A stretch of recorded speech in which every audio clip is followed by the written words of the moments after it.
Good morning students, कैसे हैं आप सब। आप देखिए, आज हमने जो टॉपिक स्टार्ट करना है उस चैप्टर का नाम है प्रोसेस कोस्टिंग। आप देखिए, प्रोसेस कोस्टिंग क्या है। एक ऐसी कोस्टिंग जो ऐसे इंडस्ट्रीज़ पर इम्प्लीमेंट होती है जहाँ पर जो प्रोडक्शन है वो एक से ज़्यादा प्रोसेस से होकर गुजरता है। मतलब जब रॉ मटेरियल से फिनिश गुड्स में कन्वर्ट करने के लिए रॉ मटेरियल को जो है वो एक से ज़्यादा प्रोसेस से होकर गुजरना पड़ता है। तो ऐसी जो है प्रोडक्ट की कॉस्ट निकालने के लिए जो मेथड यूज़ किया जाता है उसको हम क्या कहते हैं, प्रोसेस कोस्टिंग।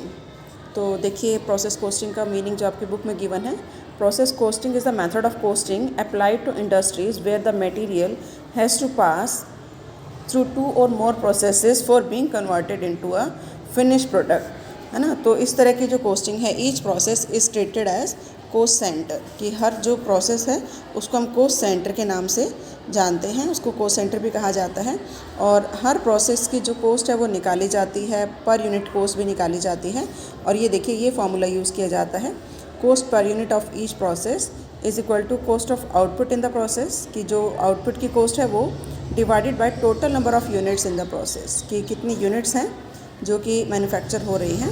तो ये जनरली जो मेथड यूज़ होता है वो कौन कौन से इंडस्ट्रीज़ में होता है, जैसे मैन्युफैक्चर ऑफ केमिकल प्रोडक्ट्स, अगर उसका प्रोडक्शन किया जा रहा है, जैसे सोप है, वेजिटेबल ऑयल है ना, या पेंट हैं, वार्निशेस हैं, उस तरह के जो प्रोडक्ट हैं जिसमें मैन्युफैक्चरिंग होती है और वो कई स्टेप से होकर गुजरता है, कई प्रोसेस से होकर गुजरता है, तो वहाँ पर इस तरह का कोस्टिंग मेथड यूज़ होता है। या जहाँ पर जो प्रोडक्शन है वो कंटिन्यूस है, कि लगातार है, वो रुकता नहीं है, end product has to pass from one process to other process until completion, कि कंप्लीशन तक उसको कई प्रोसेस से होकर गुजरना होता है। तो ऐसी जो कोस्टिंग है वो क्या कहलाती है, प्रोसेस कोस्टिंग। तो आई थिंक मीनिंग क्लियर हो गया होगा। अब देखिए, सिंपल टर्म में इसको कैसे समझ सकते हैं आप प्रोसेस कोस्टिंग को। जैसे सपोज़ आपको बटर निकालना है ना, या घी बनाना है, तो आप घी कैसे बनाएंगे। फर्स्ट स्टेप क्या होगा, आप दूध से मलाई निकालेंगे, है ना, this is the first step. उसके बाद आप इस जो मलाई है उसको या तो दही की फॉर्म में जमाएंगे खट्टा लगाकर, है ना, या फिर आप उसी से ही निकालेंगे, जैसे भी जो भी आप फॉर्म करते हैं। तो सेकंड स्टेप क्या होगा कि उसका दही जमाना, है ना। और फिर थर्ड स्टेप क्या होगा कि आप उसको बिलोएंगे, है ना, बिलोएंगे और उससे क्या निकालेंगे, butter, this is the third step.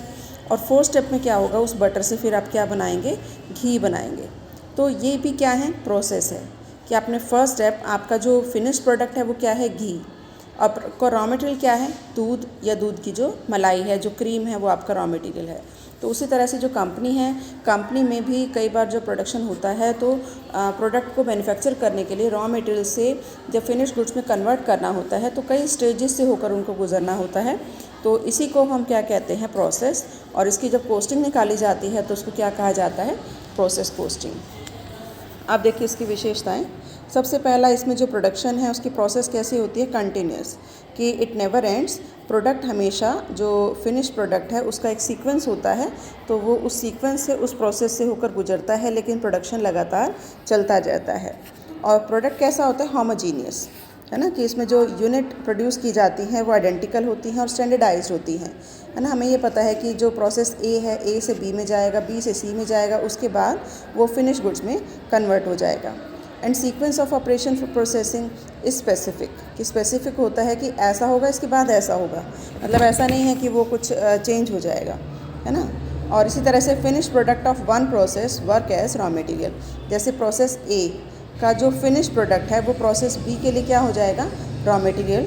B का जो फिनिश प्रोडक्ट है वो सी के लिए क्या हो जाएगा, रॉ मटेरियल।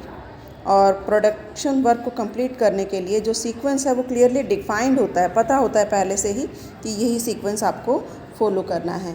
और प्रोडक्शन लार्ज स्केल पर होता है।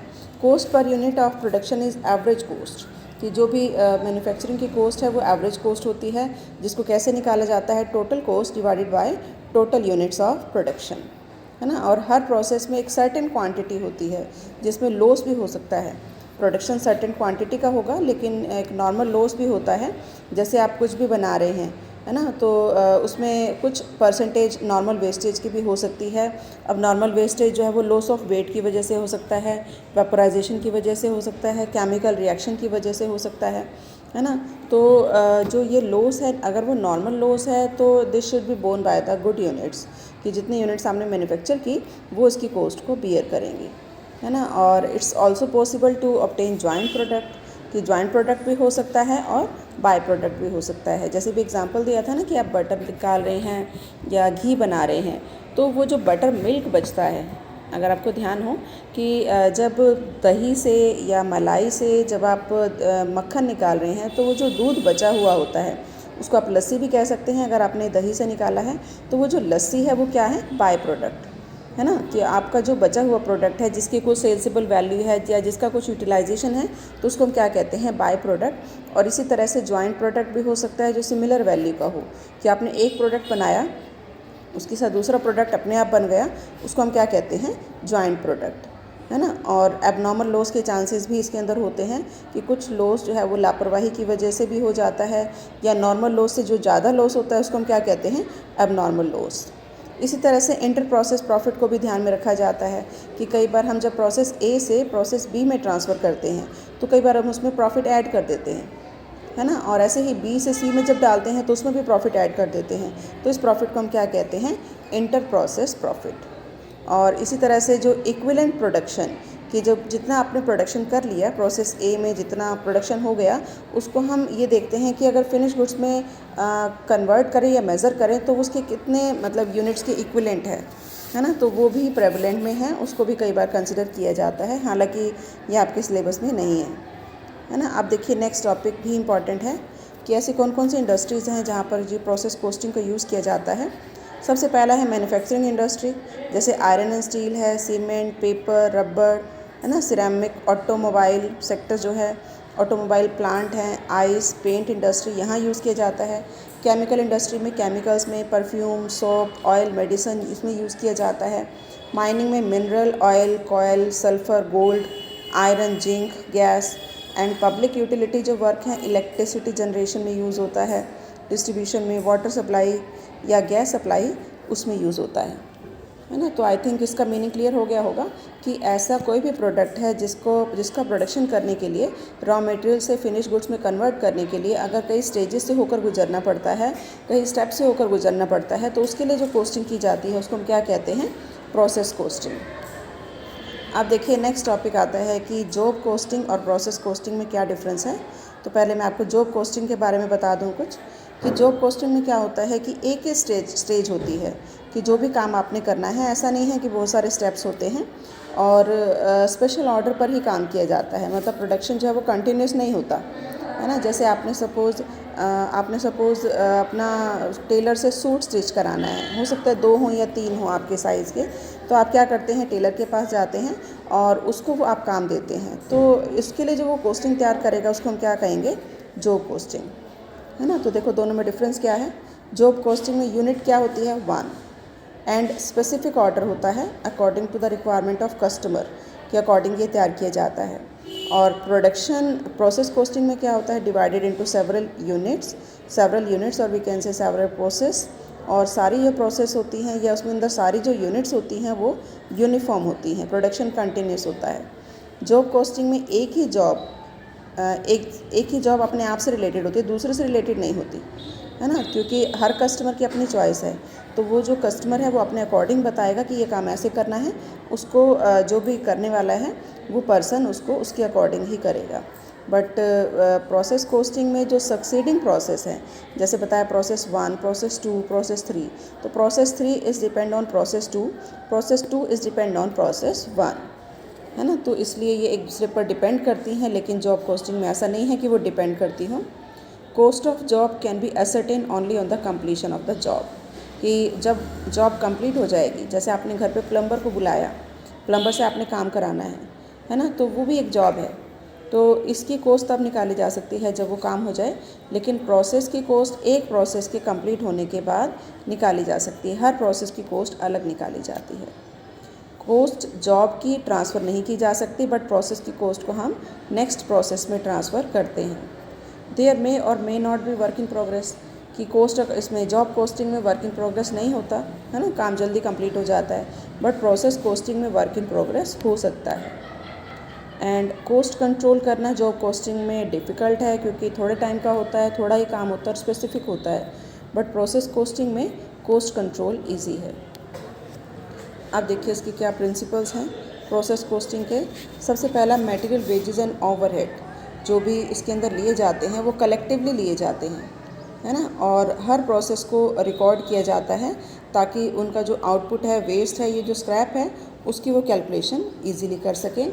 हर प्रोसेस की कॉस्ट निकाली जाती है, उसको हम यूनिट से डिवाइड करते हैं और पर यूनिट कॉस्ट निकालते हैं। वर्क इन प्रोग्रेस भी अगर है तो वो at the end of the time of process वो भी हम निकाल सकते हैं। अब देखिए नेक्स्ट आता है what are the problems of process costing, की क्या प्रॉब्लम्स फेस करनी पड़ती हैं जो प्रोसेस कॉस्टिंग जब बनाई जाती है। तो सबसे पहला वेस्टेज ऑफ मटेरियल, कि जब भी प्रोडक्शन किया जाता है तो प्रोडक्शन करते टाइम दो तरह की वेस्टेज होती है, एक होती है नॉर्मल वेस्टेज, एक होती है एबनॉर्मल। नॉर्मल वो कि जो जनरली हो जाती है डे टू डे ऑपरेशन में, उसको हम कहते हैं नॉर्मल वेस्टेज, कि जितनी तो होनी निश्चित है ना, और उससे ज़्यादा अगर हो जाती है तो वो कहलाती है एबनॉर्मल। तो इसको कंट्रोल करना मुश्किल होता है। तो एक तो ये प्रॉब्लम फेस करती है प्रोसेस कॉस्टिंग करते टाइम कि कितनी वेस्टेज नॉर्मल है और कितनी एबनॉर्मल।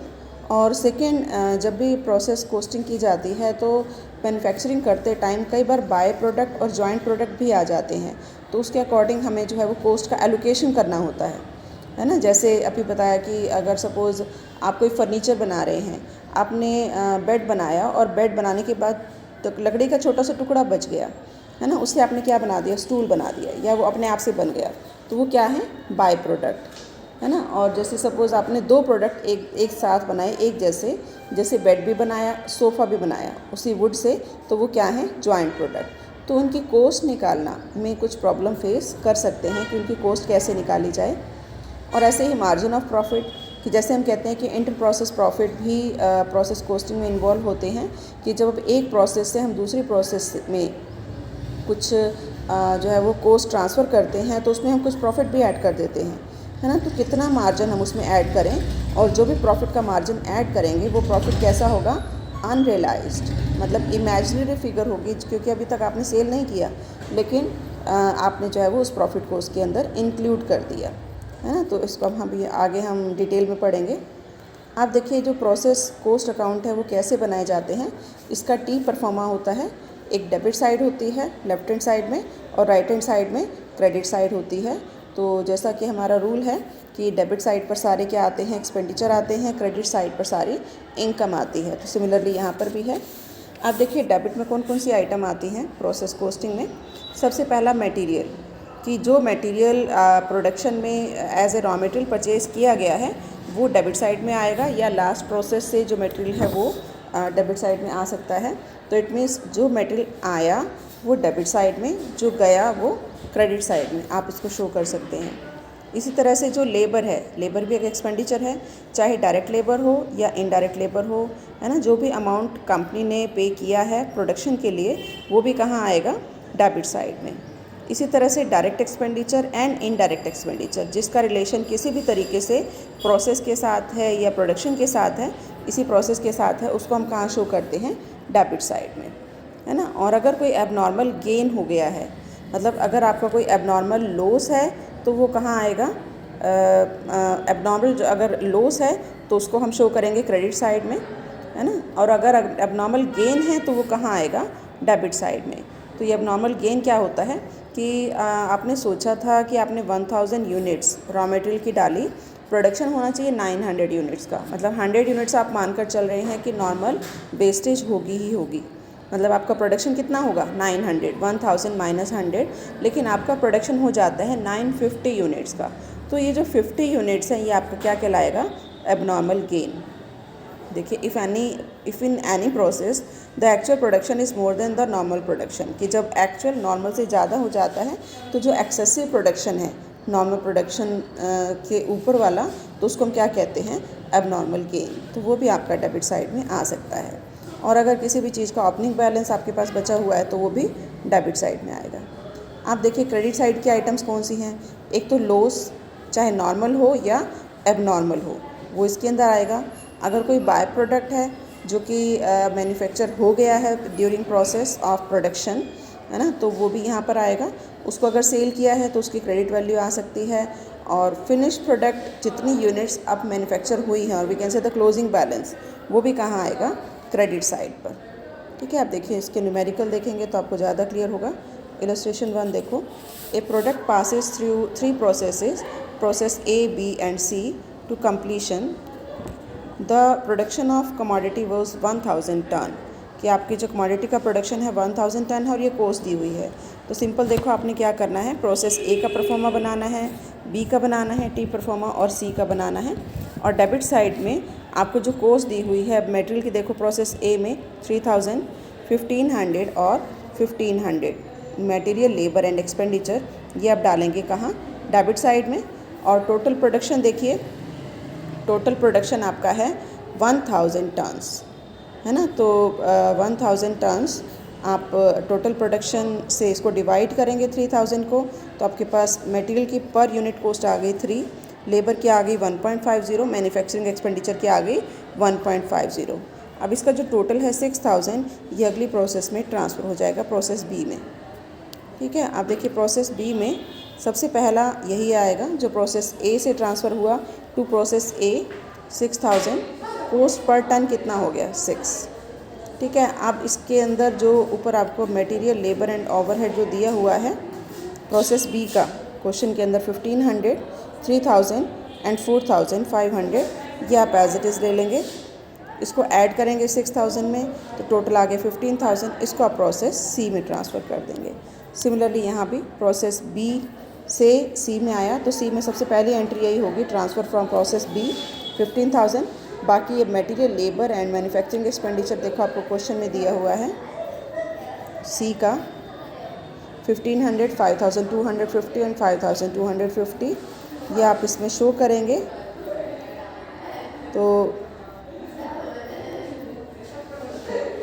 ये आपकी आ गई टोटल कॉस्ट 27000 और क्रेडिट साइड में आपने शो कर दिया बाय फिनिश स्टॉक, है ना, लास्ट में ये एंट्री करनी है। तो इस तरह से हम क्या बनाएंगे, प्रोसेस कॉस्टिंग की 3 प्रोसेस आपकी इस तरीके से बनेंगी और इस तरह से आपने अकाउंट मेंटेन करने हैं। तो आई थिंक कॉन्सेप्ट क्लियर हो गया होगा।